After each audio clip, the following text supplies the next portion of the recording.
What's going on, everybody? Welcome back to Bones and Brews. I'm about to call in an order from my favorite pizza place in town and get some of their garlic bread. But before I do, I'm gonna make my own homemade spicy pizza sauce. So let's get started.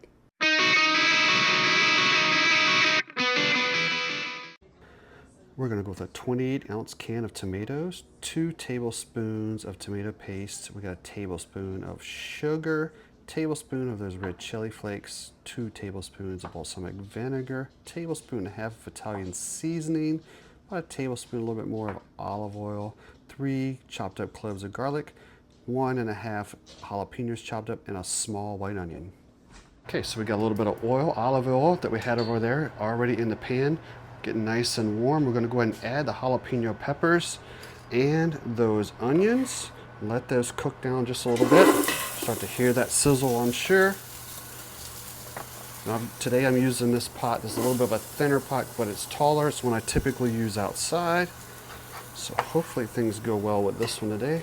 It's such thin metal, I'm sure it might pop on that heat as well, but we're about to find out. All right, we'll get that cooked down for a couple minutes and we'll come back and add the other ingredients.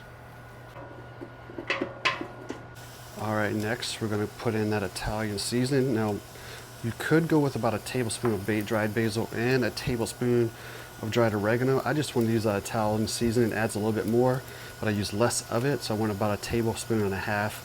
And we'll go ahead and mix that in. Start to smell those fragrances. Let it go for about a minute, and we'll come back and add our next ingredients. All right, now it's time to add that fresh chopped garlic.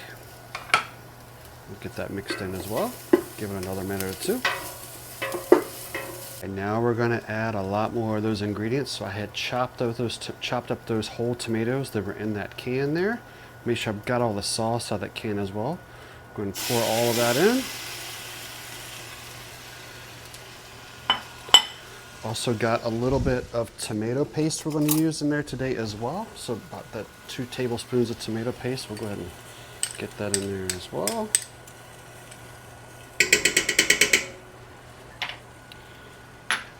A little bit of balsamic vinegar. We'll add in those red pepper flakes. You can go a little bit more, a little bit less on this if you like, depends on how much heat you want. Same thing with that jalapeno in the beginning. I used about 2 small jalapenos that I diced up. And we're going to add in that sugar. All right, and then we're going to go ahead and hit it with just a little bit of salt. A little bit of pepper, and we'll mix things up, bring it to a boil, and then we're going to reduce that heat to a simmer for about 30 minutes before we bring in that hand mixer, that hand blender, and get things going. All right, it's almost time to get the hand mixer going. It's time to see if we can't start to mix this, blend it a little bit,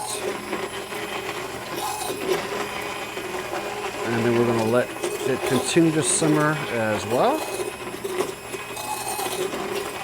All right, friends, I got the sauce out. All right, I'd let it simmer for about 45 minutes because I was waiting for that pizza to show up anyway and that garlic bread. So had enough to fill that smaller mason jar, and a little bit more we're going to use tonight as well, and whatever we don't use, we'll save in the fridge. All right, so I'm going to get this garlic bread out. Let me show you from my St. Louis folks. You might know this place. This is one of my favorites here in the South St. Louis area. Afton Pizza Company. So I ordered 2 of their different garlic breads. I got a regular like cheese garlic bread and then a pepperoni and jalapeno garlic bread. Now I'm not sure. This might be the jalapeno bread with that spicy sauce, maybe a little too much, but you know what? Let's cut a few pieces off and find out. Let's go ahead and slice off a couple of pieces here of those garlic breads. Ooh. And we're gonna give them a taste test. All right, friends, moment of truth. We got that sauce that we made. All right, you can take a look at that. It made probably, I'm gonna guess, like about 4 cups total worth here. It's just so if you're trying to ballpark how much sauce you might have here. So definitely enough for a few pizzas, dipping sauces, and so forth. All right, so we're gonna take that first piece of that cheesy garlic bread here. I'm not reaching for that jalapeno and pepperoni one first. Yep. we'll dip it in and give it a little taste test, all right?